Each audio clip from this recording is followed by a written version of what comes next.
সকল প্রশংসার মালিককে, সে আল্লাহর জন্য পড়ছি আলহামদুলিল্লাহ।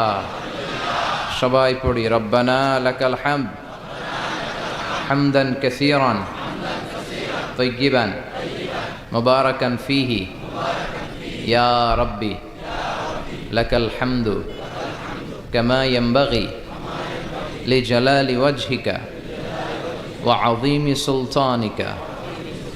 লাকাল হামদু বিল ঈমান লাকাল হামদু বিল ইসলাম লাকাল হামদু বিল কোরআন।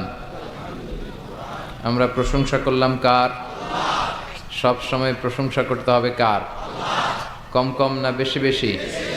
প্রশংসা করলে খুশি হয় কে আর বেজার হয় কে? আমরা কার খুশি চাই? এজন্য আল্লাহ আমাদের শিখিয়ে দিয়েছেন যে তোমরা প্রতিদিন সালাতের শুরুতে পড়ো আলহামদুলিল্লাহি রাব্বিল আলামিন। সকল প্রশংসার মালিক কে? আল্লাহ বলেন সব প্রশংসার মালিক হচ্ছে আমি আল্লাহ, এমন আল্লাহ যিনি হচ্ছেন রব্বুল আলামিন। যত জগৎ আছে সব জগতের রব। আমাদের রবের নাম কি? আমাদের কবরের প্রথম প্রশ্ন কি? মার রব্বুক, তোমার রবের নাম কি? আমরা কি বলবো? চিল্লায় বলেন আমাদের রব কে? আল্লাহ আমার রব, এই রবি আমার সব, দমে দমে তনু মনে তারি অনুভব। আল্লাহ আমার রব, এই রবি আমার সব, তোমার দুনিয়াতে আমি যেদিকে তাকাই অথই নেয়ামতে ডুবে আছি সবাই। পাখ পাখালির গানে শুনি তসবিহ কলো রব, তসবিহ কলো রব। আল্লাহ আমার রব, এই রবি আমার সব। ঠিক কিনা? আমাদের রব কে? এজন্য আমরা যখন দোয়া করি ওই দোয়ার মধ্যে রবের নাম আছে না নাই? আমরা পড়ি রব্বানা যালামনা আনফুসানা ওয়া ইল্লাম তাগফির লানা ওয়া তারহামনা লানাকুনান্না মিনাল খাসিরিন। আবার যখন আমরা রুকু সিজদা করি আমরা পড়ি সুবহানা রাব্বিয়াল আ'লা। সব জায়গায় রবের নাম আছে না নাই? ওই রবের প্রশংসা করতে হবে, কম কম না বেশি বেশি? প্রশংসা করলে আল্লাহ খুশি হয়ে যায়।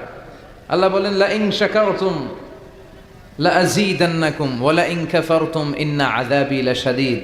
যদি আমার নেয়ামতের শুকরিয়া করো আমি আল্লাহ নেয়ামত আরো বাড়িয়ে দেব, আর যদি না শুকরি করো তাহলে জেনে রাখো ইন্না আযাবি লাশাদীদ, আমার শাস্তি বড় ভয়ঙ্কর। আল্লাহর শাস্তি হজম করার মতো ক্ষমতা আমাদের আছে? জোরে বলেন। আল্লাহর শাস্তি হজম করার মতো ক্ষমতা আমাদের নাই। ইন্না বাতশা রাব্বিকা লাশাদীদ, নিশ্চয়ই তোমার রবের পাকড়াও, পানিশমেন্ট, ধরা বড় কড়া। ঠিক কিনা? তিনি সব সময় ধরে না, ধরলে ছাড়ে না। ধরে ধরে ধরে না, ধরলে আল্লাহ আল্লাহ ছাড় দেয় কিন্তু ছেড়ে দেয় না। চিল্লায় বলেন ঠিক কিনা? এজন্য সে আল্লাহর প্রশংসা করতে হবে বেশি বেশি। আমরা আজীবনও যদি প্রশংসা করি আল্লাহর প্রশংসার হক আদায় করা যাবে? প্রশংসা করে শেষ করতে পারবো?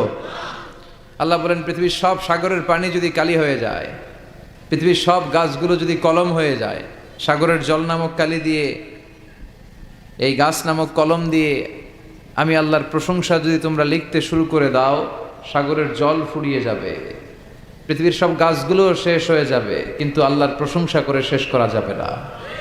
সাগরের জলকে কালি করে গাছের পাতাকে খাতা করে তোমার মহিমা লেখা শেষ হবে না, যদিও লিখি প্রভু জীবন ভরে। সাগরের জলকে কালি করে গাছের পাতাকে খাতা করে তোমার মহিমা লেখা শেষ হবে না, যদিও লিখি প্রভু জীবন ভরে। সাগরের জলকে কালি করে। আল্লাহু আকবার পড়েন। পৃথিবীতে কি পরিমাণে সাগরের জল আছে এটা আপনাদেরকে বোঝানো সহজ, কারণ আপনাদের বাড়ি কই? সাগরের পাড়ে। টেকনাফ, টেকনাফ। এই নাফ নদীর পাড়ে টেক দিয়ে আপনাদের শহর, এজন্য শহরের নাম টেকনাফ। নাফের তীরে টেক লেগে দাঁড়িয়ে আছে এই শহরটা।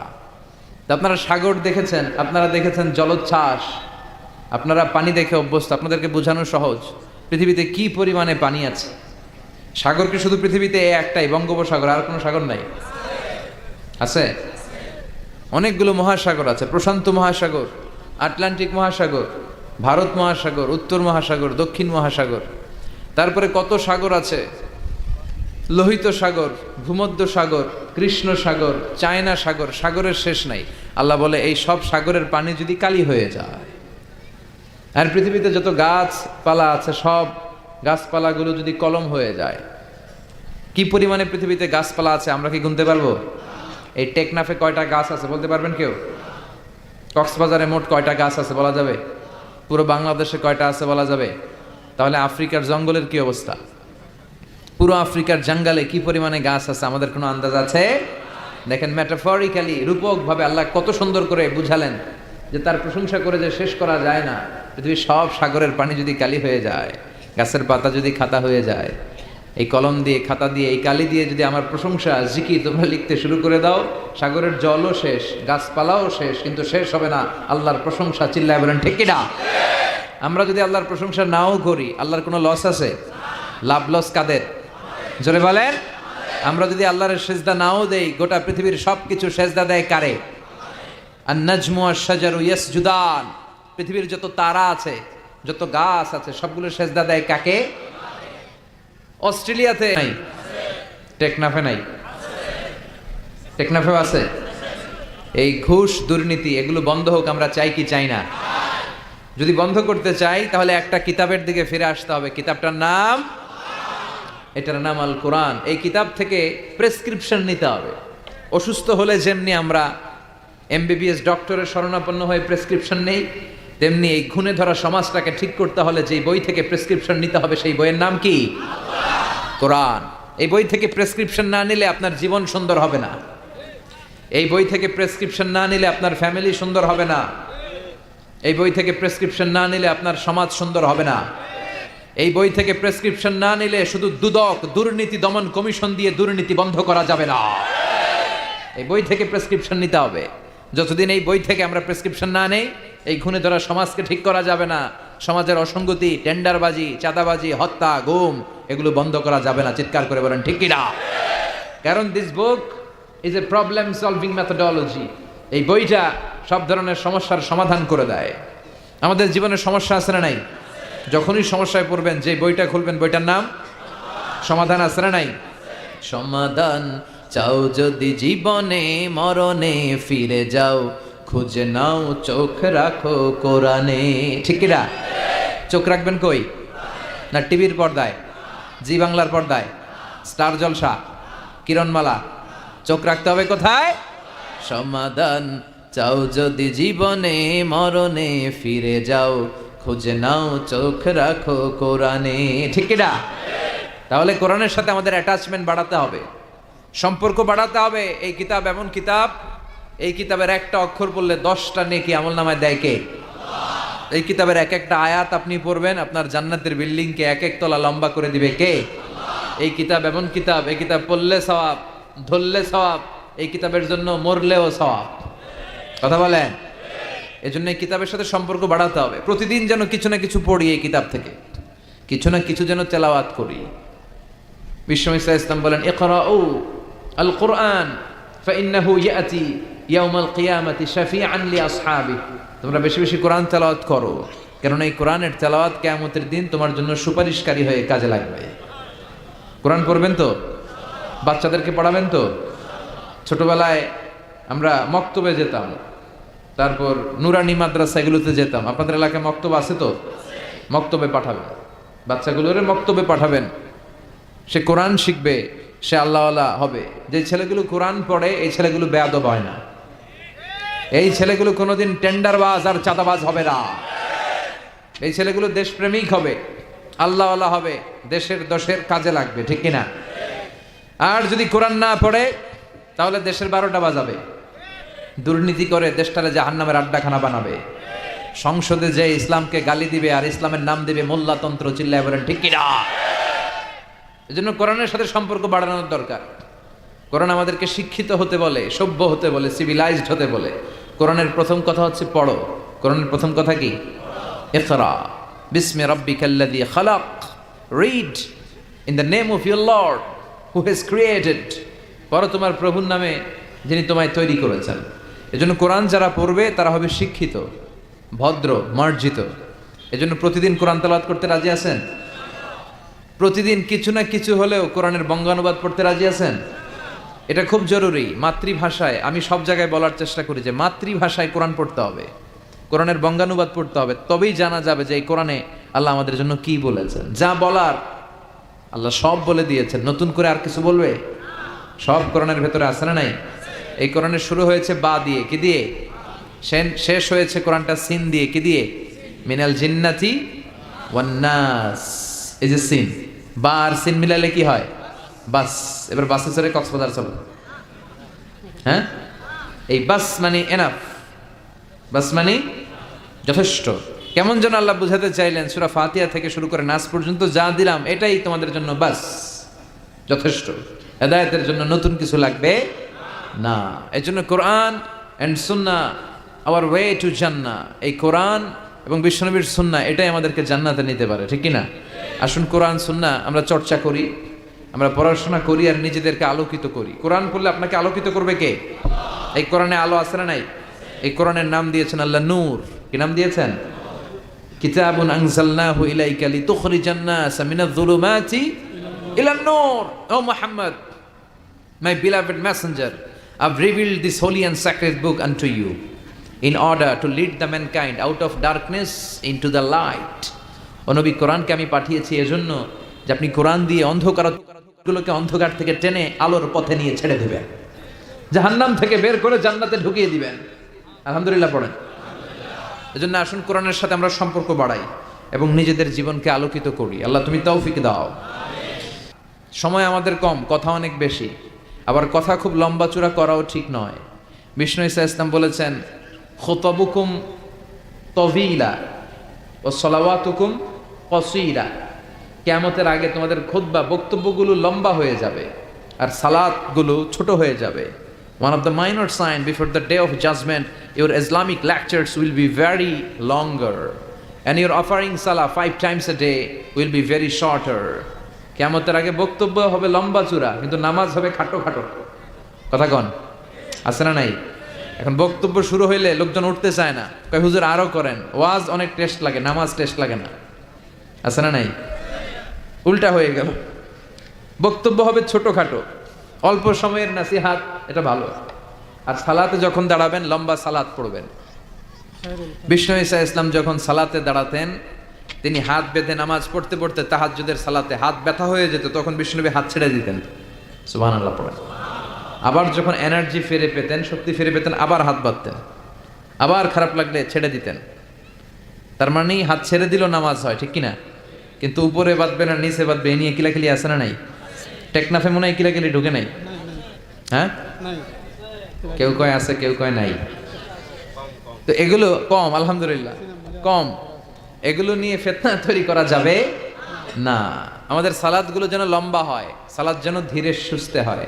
আমরা অনেকে নামাজও পড়ি, আবার ক্রিকেট খেলার দিকে মন যায়। আছে না নাই? মাশরাফি বিন মুর্তজা, এখন উনি তো আবার এমপি না?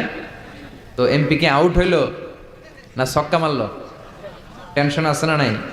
নামাজও পড়ে, টেনশনও করে, নামাজেও দাঁড়ায়, আবার সিরিয়াল শুরু হয়েছে কিনা ওই চিন্তাও করে। আর সাহাবারা যখন মরুভূমিতে নামাজে দাঁড়াতেন, মরুভূমির পাখিগুলো এসে সাহাবাদের মাথায় বসে যেত, কারণ পাখিগুলো মনে করতো এগুলো মনে হয় খেজুর গাছ। সুবহানাল্লাহ পড়বেন না? আবার বিষ্ণু বলতেন, সল্লু সলাতান মুআদ্দিয়া, মুসল্লা যখন দাঁড়াবা তুমি কল্পনা করো হতে পারে এটাই আমার জীবনের শেষ নামাজ। Perform the Salah as if this is your last and final prayer. প্রত্যেক নামাজের জন্য মুসল্লা যখন দাঁড়াবেন একটু ভাববেন আর মনে করবেন হতে পারে এটা আমার জীবনের শেষ চান্স, এরপরে হয়তো আল্লাহকে সেজদা দেওয়ার সুযোগ আমি নাও পেতে পারি, ঠিক কিনা? হুট করে দুর্ঘটনা ঘটে যেতে পারে না? হ্যাঁ, নারী এবং পুরুষকে সে লাইভ শুটিং করে ঝাঁঝরা করে দিয়েছে। এই ভিডিও সে আবার ফলাও করে প্রকাশ করেছে সোশ্যাল মিডিয়াতে। আল্লাহ এগুলোর তুমি হেদায়েত দাও। আজকে কোনো মুসলমান যদি করতো, পৃথিবীর সব মিডিয়াগুলো ফলাও করে প্রকাশ করতো টেররিস্ট অ্যাটাক। আর খ্রিস্টানরা যদি এই কাজ করে, কয় মানসিক রোগী। কি কয়? কয় হেতে পাগল, হেতে কি? আর মুসলমানরা করলে টেররিস্ট অ্যাটাক, জঙ্গি। ঠিক কিনা? জঙ্গিদের কোনো ধর্ম নাই, সন্ত্রাসীদের কোনো ধর্ম নাই, সন্ত্রাস এটাই তার ধর্ম। কথা বলেন। ভিডিও গেমস খেললে যেভাবে মারে, ছোট বাচ্চারা যে ভিডিও গেমস খেলে সে এইভাবে আমাদের ভাই বোনদেরকে মেরেছে। যারা এখানে প্রাণ হারালো, আল্লাহ তুমি তাদেরকে শাহাদাতের সর্বোচ্চ মর্যাদা নসিব করো। দেখেন গোটা বিশ্বব্যাপী এখন কি বলে এই লোকের ব্যাপারে। আজকে মুসলমান করলে গোটা বিশ্ব কেঁপে যেত। মুসলমানদের রক্তের এখন কোনো দাম নাই। একটা কুকুরের দাম আছে কিন্তু মুসলমানের দাম নাই। চিল্লা এখন ঠিক কিনা?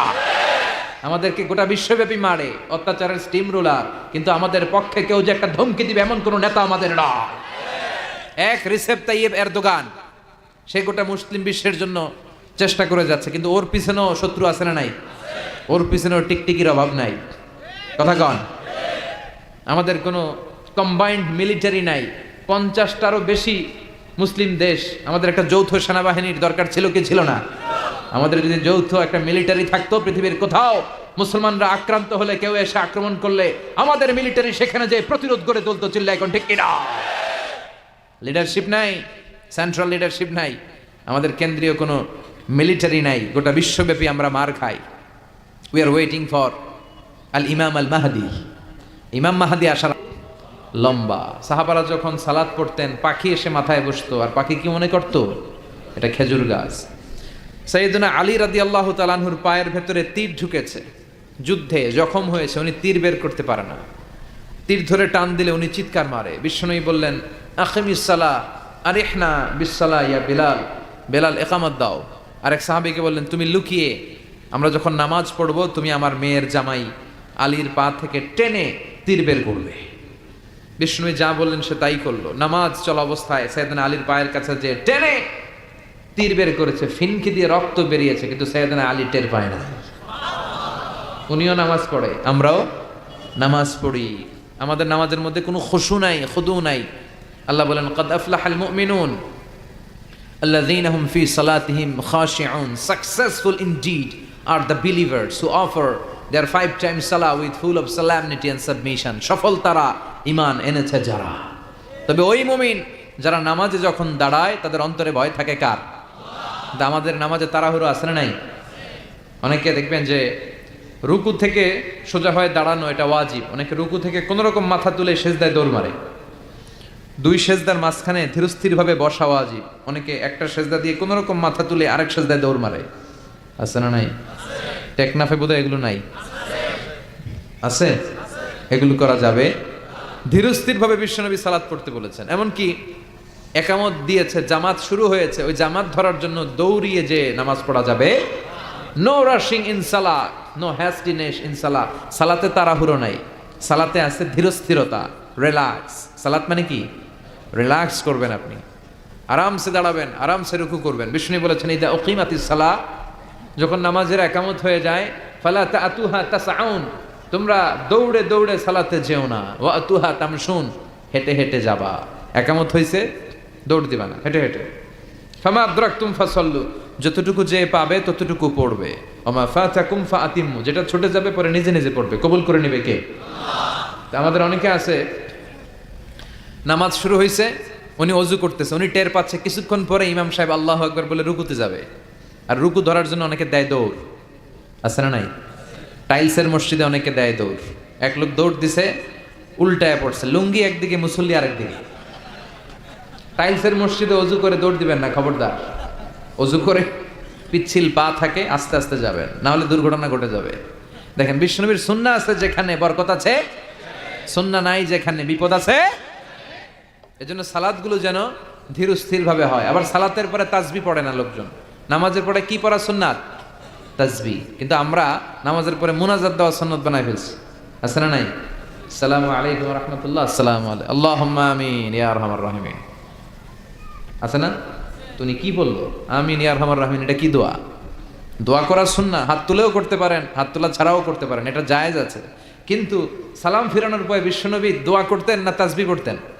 তাসবিহ পড়ে না, এই তাসবিহগুলো পড়ে না। সুন্নাত পড়ে দৌড়। বিশ্বনবী লম্বা সময় বসে বসে তাসবিহ পড়তেন।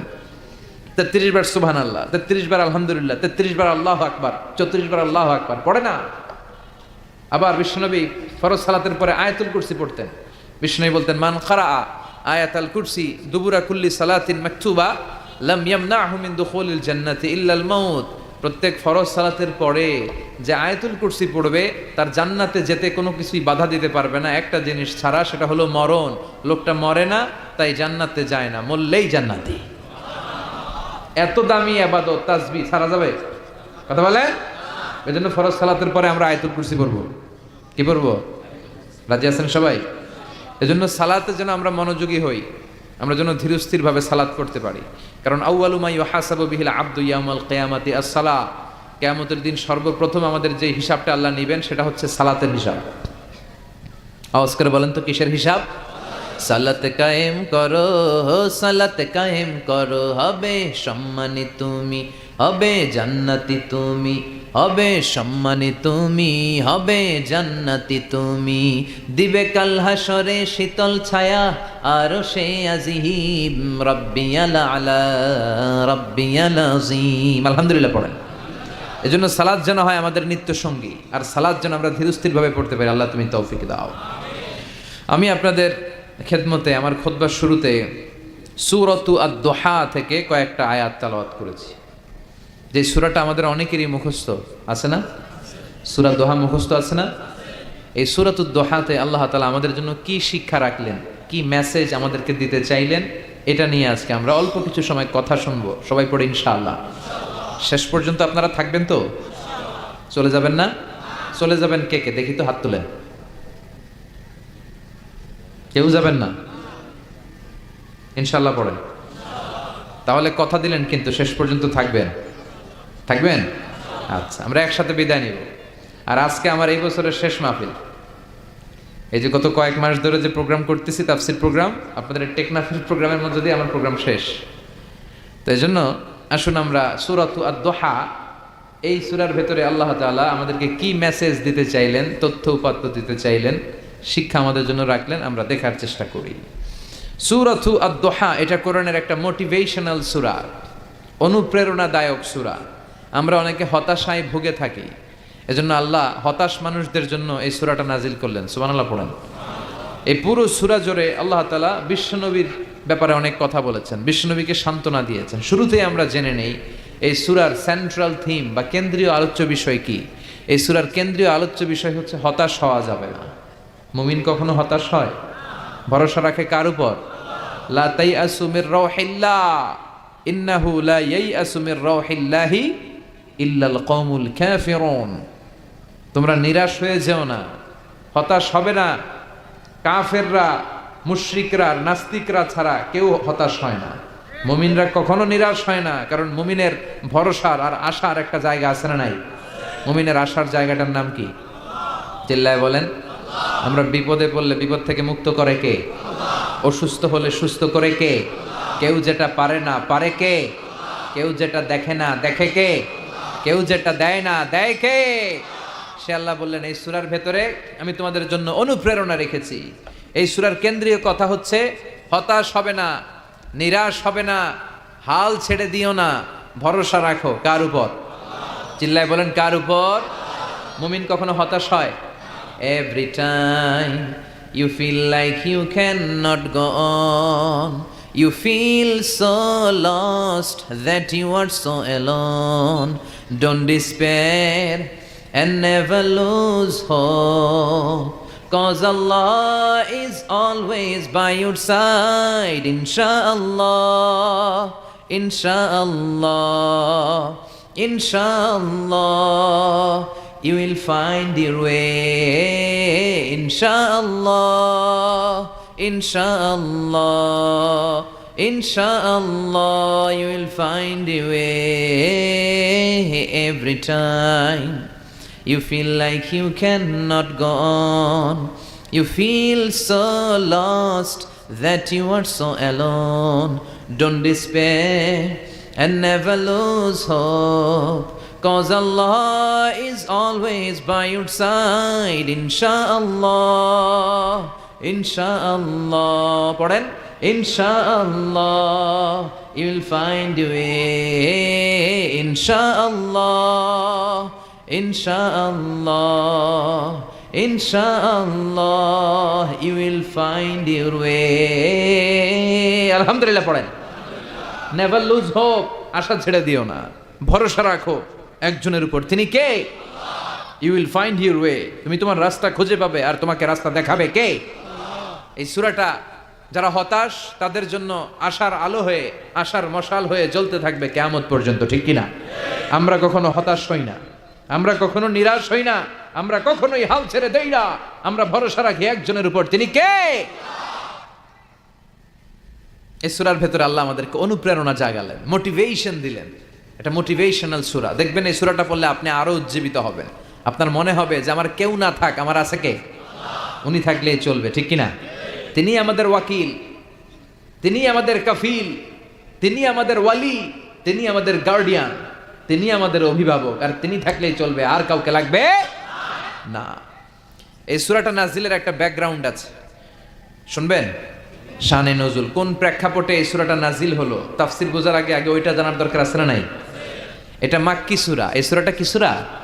মাক্কি সূরা। মক্কায় যখন বিশ্বনবীর কাছে কোরআনের আয়াত নাজিল হতে লাগলো, বিশ্বনবী এই আয়াতগুলো মানুষের কাছে পৌঁছে দিতে লাগলেন, শেয়ার করতে লাগলেন। যাই নাজিল হয় বিশ্বনবী শেয়ার করে, সকালে নাজিল হলে শেয়ার করে, দুপুরে নাজিল হলে শেয়ার করে, রাতে নাজিল হলে শেয়ার করে। কিন্তু হঠাৎ করে কোরআন নাজিল হওয়া বন্ধ হয়ে গেল। বন্ধ করে দিলেন কে? এখন কোনো আয়াত নাজিল হয় না, বিশ্বনবী শেয়ার করতেও পারে না, বিশ্বনবী চুপচাপ, কারণ বিশ্বনবী মন গড়া কিছু বলেন না। আল্লাহ বলেন, ইয়া আইয়ুহার রাসূল বাল্লিগ মা উনজিলা ইলাইক, যা নাজিল হয় আপনি পৌঁছে দেন। বিশ্বনবী পৌঁছে দিতেন, কিন্তু এখন আর নাজিল হয় না। বিশ্বনবী কোরআনের আয়াত নাজিল করা বন্ধ করে দিলেন, বিশ্বনবী বিপদে পড়ে গেলেন। বিশ্বনবী মনে মনে ভাবলেন, কি রে, আয়াত নাজিল হয় না কেন? কোনো বর্ণনায় এসেছে 1 মাস, কোনো বর্ণনায় এসেছে 3 মাস, কোনো বর্ণনায় এসেছে 6 মাস বিশ্বনবীর কাছে কোরআনের একটা আয়াত নাজিল হয় নাই। এই অবস্থা দেখে কাফির মুশরিকরা হাসাহাসি শুরু করে দিল। তারা বলতে লাগলো, মুহাম্মদ, তোমার আল্লাহ তোমারে ভুলে গেছে, তোমার আল্লাহ তোমারে ছেড়ে দিয়েছে, তা না হলে তোমার কাছে কোরআনের আয়াত আসে না কেন? এতদিন তো খুবই পটর পটর করেছো, আয়াত আসলে আম করে শোনাইতে, এখন পারো না কেন? বিশ্বনবীর কাছে কোরআনের আয়াত আসে না। বিশ্বনবীর চাচি আবু লাহাবের স্ত্রী উম্মে জামিল বলতে শুরু করলো, মুহাম্মদ, তোমার শয়তান তোমার কাছে আসে না, আসে না? তিনি শয়তান দ্বারা সাইয়েদনা জিব্রাইলকে বুঝিয়েছেন যে মুহাম্মদ, তোমার কাছে জিব্রাইল আর আসে না, আল্লাহ তোমারে ভুলে গেছে। নাউজুবিল্লাহ পড়ে।